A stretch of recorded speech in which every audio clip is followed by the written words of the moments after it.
দেশনেত্রী বেগম খালেদা জিয়ার সুস্থতার জন্য আল্লাহ কোরআনের পাখিদেরকে নিয়ে তালেবুল আলমদেরকে নিয়ে পবিত্র কালামুল্লাহ শরীফের কতম করা হয়েছে। আল্লাহ সেই কতমের উসিলায় তুমি দেশনেত্রী বেগম খালেদা জিয়াকে পরিপূর্ণ সুস্থ করে দাও।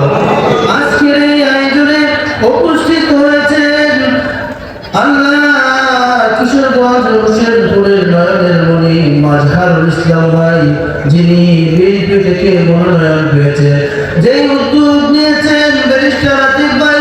আল্লাহ সকলের এই প্রোগ্রামকে তুমি কবুল মঞ্জুর করে নাও।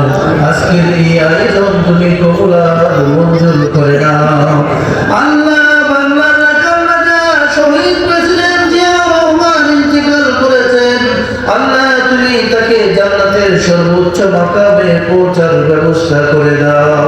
আল্লাহ যারা তারেক রহমানকে আল্লাহ দেশে আসার ব্যবস্থা করে দাও। আল্লাহ আমরা বলতেছি আমাদের নেত্রীকে তুমি পরিপূর্ণ সুস্থ করে দাও। সুবহান রাব্বিকা রাব্বিল ইজ্জাতি আম্মা ইয়াসিফুন ওয়া সালামুন আলাল মুরসালিন ওয়ালহামদুলিল্লাহি রাব্বিল আলামিন। আমিন বিরহমাতিকা ইয়া আরহামার রাহিমিন।